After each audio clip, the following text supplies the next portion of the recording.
ଜୟ ଜଗନ୍ନାଥ ସାଙ୍ଗମାନେ ଆଜି ଏକ ଆଉ ଏକ ନୂଆ ବ୍ଲଗକୁ ଆପଣମାନଙ୍କୁ ସ୍ୱାଗତ ଜଣାଉଛି। ତ ଆପଣମାନେ ଜାଣିଥିବେ ଯେ କିଛି ଦିନ ପୂର୍ବରୁ ମୁଁ ଗୋଟେ ଭିଡ଼ିଓ ପୋଷ୍ଟ କରିଥିଲି ଯେ ସେ ଭିଡ଼ିଓରେ କହିଥିଲି ଯେ ଭାଇ ଫେସବୁକ୍ ଆଉ ଆର୍ନିଂ ଦେଉନାହାନ୍ତି, ଫଟୋରେ କିମ୍ବା ଭିଡ଼ିଓରେ ଦେଉନାହାନ୍ତି ଟୋଟାଲି। ଯେ ପ୍ରଥମେ ଆପଣ 400-500 ଭ୍ୟୁ ଆସିଲା ପରେ କି 1K ଭ୍ୟୁ ଆସିଲା ପରେ $0.01 ହେଉଥିଲା, କିନ୍ତୁ ବର୍ତ୍ତମାନ ସେଇଟା ଆଉ ଏବେ ନାହିଁ। ଏବେ ଆପଣମାନେ ଲକ୍ଷ୍ୟ କରନ୍ତୁ 2000 କି 3000 ପ୍ଲସ୍ ହେଲା ପରେ $0.01 ଦେଉଛି, ମାନେ 0. ମାନେ କେତେ ହେବ ସେଇ ଆମର ଇଣ୍ଡିଆନ୍ ରୁପିରେ ହିସାବ କରେ 25 ପଇସା ହେବ କି ଏମିତି ହେବ। ତ ଆପଣମାନେ ଯେତେ ସାରା କଷ୍ଟ କରିକି ଏତେ କଷ୍ଟ କରିକି ଇଏ କରିକି ଭିଡ଼ିଓ ପୋଷ୍ଟ କରିବେ, କିନ୍ତୁ ଭାଇ ଭ୍ୟୁ ଆମେ ନୂଆ କଣ୍ଟେଣ୍ଟ କ୍ରିଏଟର ତ ଆମର ତ ଭ୍ୟୁ ତ ଯିବନି। ବର୍ତ୍ତମାନ ଆପଣ ସମସ୍ତେ ବି ଜାଣିଥିବେ ଯେ ପ୍ରଥମେ ଯେ ଷ୍ଟାର୍ଟିଂ କରେ ତା ଟୋଟାଲି ଭ୍ୟୁ ଯିବନି। ତ ମୁଁ ତ ଆକ୍ଟିଭ୍ ନାହିଁ ନା ବେଶୀ ଅଧିକାଂଶ ମୋ ଆଇଡ଼ିରେ, ତଥାପି ମୁଁ କହୁଛି ମୁଁ ମୋ ସହିତ ଯାହା ହେଉଛୁ ମୋ ଫଟୋ ବର୍ତ୍ତମାନ ଭ୍ୟୁ ଯାଉଛି 20,000 30,000, ତେବେ ସେ ଫଟୋରେ କେତେ ଆସିବା କଥା, କିନ୍ତୁ ମୁଁ 0.06 ଆସିଛି। 0.06 ଏମିତି ମାନେ ଟୋଟାଲ୍ ମାନେ ଫଟୋରେ ଭ୍ୟୁ ଯାଉଛି ଯଦି ମାନେ ଡଲାର ଆସୁନାହିଁ, ଆର୍ନିଂ ହେଉନାହିଁ। ଆଉ ତାପରେ ଆମର କ'ଣ କୁହନ୍ତି ଲଙ୍ଗ୍ ଭିଡ଼ିଓରେ ତ ଭାଇ ଟୋଟାଲି କୁହନ୍ତିନି, ଟୋଟାଲି ଭ୍ୟୁ ଯାଇନି।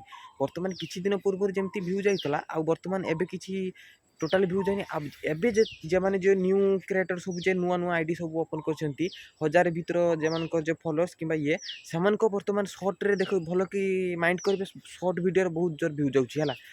ଆପଣ ଯଦି ବି ନୂଆ ହେଇଥିବେ ନିହାତି ସର୍ଟ ଭିଡ଼ିଓ 2-4ଟା ସବୁଦିନ ଅପଲୋଡ଼ କରନ୍ତୁ ଗୋଟେ କରିକି। ଆଉ ଗୋଟେ କଥା କହିବାକୁ ମୁଁ ଭୁଲି ଯାଇଥିଲି, ଆଉ ମୁଁ କହିଥିଲି ମୁଁ ବର୍ତ୍ତମାନ ଫେସବୁକ୍ରେ ଗୋଟେ ପୋଷ୍ଟ କରିଥିଲି ଯେ ବର୍ତ୍ତମାନ ମୁଁ 2 ମାସ ପର୍ଯ୍ୟନ୍ତ କିଛି ଭିଡ଼ିଓ କରିବି ନାହିଁ କି କିଛି କରିବିନି। ମୁଁ ଭାବିଥିଲି ଆକ୍ଚୁଆଲି ଯେ ଟିକେ ଅତି ଇଏ ହେବ, କିନ୍ତୁ ବର୍ତ୍ତମାନ ସେମିତି କିଛି ହେଇନି, ତ ବେଶୀ ନର୍ମାଲ୍।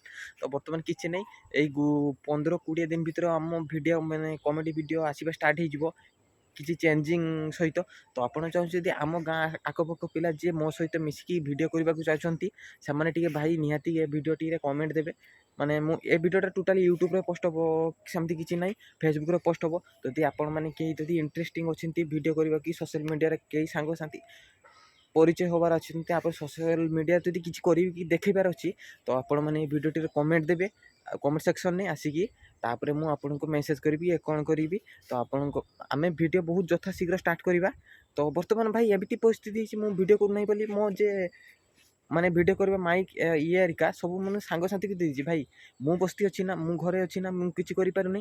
ତ ଆପଣମାନେ ନେଇଯାଆନ୍ତୁ, ଆପଣମାନେ କିଛି ନା କିଛି କରନ୍ତୁ।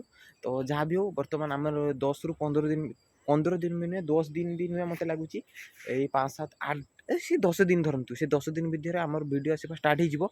ତ ଭିଡ଼ିଓ ଷ୍ଟାର୍ଟ କରିବା ମାନେ କିସ, ମୋତେ ସେମିତି ମାନେ ଇଏ ଦରକାର, ମାନେ ଇଏ ପିଲା ମାନେ ଆଜି ଭିଡ଼ିଓ କରିଦେଲେ ଭାଇ ଆସୁନି କାଲି ଭିଡ଼ିଓ କରିବା, ଭାଇ ସେମିତି କିଛି ହେବନି ହେଲା। ଜୀବନରେ କିଛି କରିବାକୁ ହେଲେ, ଆଗକୁ ବଢ଼ିବାର ହେଲେ, ଲକ୍ଷ୍ୟସ୍ଥଳକୁ ପହଞ୍ଚିବାକୁ ହେଲେ କିଛି ନା କିଛି ଟିକେ ଧୈର୍ଯ୍ୟ ଧରତେ ହୁଏ। ଆଉ ଆମ ଏପଟେ ଛୁଆ ସବୁ ଆଜି ଗୋଟେ ଭିଡ଼ିଓ କଲେ 200 ଭ୍ୟୁ 400 ଭ୍ୟୁ 1000 ଭ୍ୟୁ, ଭାଇ କରିବାନି, ଏମିତି କଲେ ଭାଇ କେବେ ହୁଏନି। ତ ଭାଇ କହିବାର ମାନେ, ତ ଯିଏ ଭାଇ ଇଣ୍ଟରେଷ୍ଟିଂ ଅଛି, ଯେ ଭାଇ ମୋ ସହିତ ମିଶିକି ଭିଡ଼ିଓ କରିବ, ମୁଁ ଏଣେତେଣେ ଭିଡ଼ିଓ କରେନି, ମୁଁ ଜଷ୍ଟ କମେଡ଼ି ଭିଡ଼ିଓ କରେ ଟିକେ।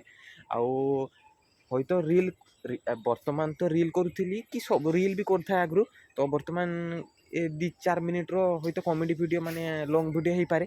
ତ ଆପଣମାନେ ଯିଏ ଇଣ୍ଟରେଷ୍ଟିଂ ଅଛନ୍ତି ନିହାତି ଟିକେ କମେଣ୍ଟ ମଧ୍ୟରେ ଜଣାଇବେ। ଆଉ ଗୋଟେ କଥା କହିବାର ଥିଲା, କଥା ମାନେ ସେମିତି କିଛି ନାହିଁ ଭାଇ। ମୁଁ ଗୋଟେ କିଛି ଦିନ ପୂର୍ବରୁ ଗୋଟେ ପୁଷ୍ପାର ଗୋଟେ ପାର୍ଟ କରିଥିଲି। ଭାଇ ମୋତେ ବହୁତ ଲୋକ କଲ୍ କରି କହୁଛନ୍ତି ଭାଇ ସେ ପୁଷ୍ପା ଷ୍ଟାଇଲ୍ରେ ଯେ ଭିଡ଼ିଓଟା କରିଥିଲୁ ତାର ପାର୍ଟ 2 ଆ ଭାଇ ନିହାତି ଆଣିବା। ଆପଣମାନେ କହିଛନ୍ତି ମାନେ ପୁଷ୍ପାର ପାର୍ଟ 2 ନିହାତି ଆଣିବା। ମୁଁ ପ୍ରଥମେ ଗୋଟେ ପୁଷ୍ପା କରିଥିଲି ଜଙ୍ଗଲ ମଞ୍ଜିରେ, ସେ ପୁଷ୍ପାଟାର ପାର୍ଟ 1ଟା ହିଁ ରହିଯାଇଛି। ଚେଷ୍ଟା କରିବା ସେଟା, ଆମ ପିଲା ସବୁ ନାହାନ୍ତି ନା, ଯେ ପିଲା ସବୁ ସହିତ କରିଥିଲି ସେଇ ପିଲା ଗୋଟେ ବି କେହି ନାହାନ୍ତି। ରିସେଣ୍ଟଲି ଗୋଟେ 15-20 ଦିନ କି ମାସେ ଆଗରୁ ଗୋଟେ ପୁଷ୍ପା କରିଥିଲି। ପୁଷ୍ପା ନୁହେଁ, ପୁଷ୍ପା ଷ୍ଟାଇଲ୍ର ଭିଡ଼ିଓଟା ମୋତେ ବହୁତ ପସନ୍ଦ ଆସିଥିଲା। ତ ବେଶୀ ନୁହେଁ, ଆମେ 2 ଜଣ ସାଙ୍ଗ ପ୍ଲସ୍ ମୁଁ ଆଉ ଜଣେ କ୍ୟାମେରାମ୍ୟାନ୍ 4 ଜଣ ମିଶିକି କରିଥିଲେ ଭିଡ଼ିଓଟା, ମୋତେ ବି ପସନ୍ଦ ହେଇଥିଲା। ଭାଇ ସେ ଯାହା ବି ହେଉ ଭିଡ଼ିଓ ଆସିବ, କଣ୍ଟିନ୍ୟୁ ଭିଡ଼ିଓ ଆସିବ, ସେଇ ଭିଡ଼ିଓର ସେକେଣ୍ଡ ପାର୍ଟ ବି ଆସିବ। ଯଥେଷ୍ଟ ଆପଣମାନଙ୍କ ସପୋର୍ଟ ଦରକାର। ଆଉ ଏତିକି କହିବି, ଭିଡ଼ିଓଟିକୁ ଏଇଠି ଏଣ୍ଡ କରିଛୁ, ନେକ୍ସଟ ଦେଖା ତ ହେବା ଆଉ।